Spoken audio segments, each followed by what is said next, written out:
Hivi umeshawahi kusikia kwamba kuna ndege ana uwezo wa kukaa miaka 3 angani bila kushuka chini? Leo tunakwenda kuangazia ndege mwenye uwezo wa kukaa zaidi angani kuliko wenzake. Namba 1 itakushangaza zaidi. Ndege wa mwisho kabisa ambaye anakaa angani kwa muda mfupi zaidi basi ni kuku, ambaye anakaa kwa sekunde 15 tu, kwa sababu mabawa yake ni mafupi na mwili wake ni mnene ambao unasababisha kushindwa kuruka juu kwa muda mrefu zaidi. Anayeshika nafasi ya 6 basi ni kunguru, ambaye anaruka kwa masaa 6 angani bila kushuka chini. Kunguru ana mabawa yenye nguvu na akili ya kuruka juu zaidi ya kuku, lakini hawezi kukaa zaidi ya masaa 6 akiwa angani. Anayeshika nafasi ya 5 kwa kukaa angani kwa muda mrefu zaidi basi ni tai mwenye kichwa cheupe, ambaye ana uwezo wa kukaa masaa 12, yani nusu ya siku akiwa angani. Ana uwezo huo kwa sababu hutumia hewa ya joto kupaa juu bila kutumia nguvu nyingi, lakini mwisho wa siku lazima ateremke chini kwa ajili ya kupata mawindo. Anayeshika nafasi ya 4 basi ni tai ambaye anafahamika kama step,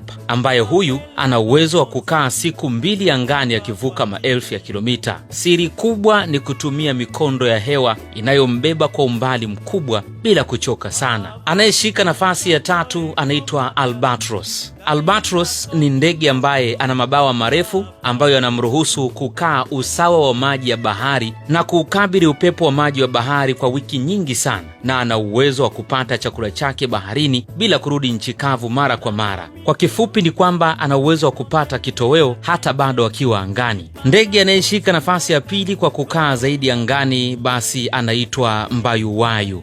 Huyu ana uwezo wa kukaa miezi 10 akiwa angani. Ni miongoni mwa ndege wa ajabu zaidi duniani. Hupata kila kitu anachokitaka akiwa angani. Hula wadudu wanaoruka, hupata maji akiwa angani, na wakati mwingine hata hupata usingizi mfupi akiwa bado anaendelea kuruka. Lakini usishangae sana, nitakuelezea tu mwishoni na utaelewa tu vizuri. Anayeshika nafasi ya 1 anaitwa Sutiten, ambaye ana uwezo wa kukaa miaka 3 akiwa angani. Ndege huyu ni ndege wa baharini ambaye hutumia karibu maisha yake yote akiwa juu ya bahari. Huwinda samaki wadogo karibu na uso wa maji na hutegemea upepo wa bahari kusafiri umbali mkubwa kwa kutumia nguvu ndogo sana. Ndiyo maana amerekodiwa kuwa ni ndege ambaye ana uwezo wa kukaa angani kwa muda mrefu zaidi kuliko ndege wengine wote. Sasa hapa kuna makadirio na uhalisia wa kuona kwa macho. Hakuna ndege aliyewahi kuonekana akikaa miaka 3 angani,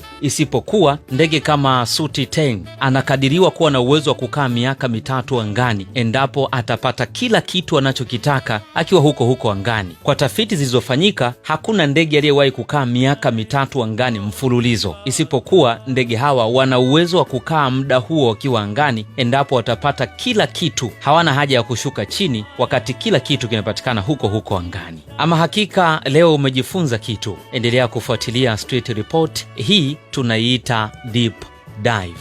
Endelea kubaki nasi kila wakati. Bye kwa leo.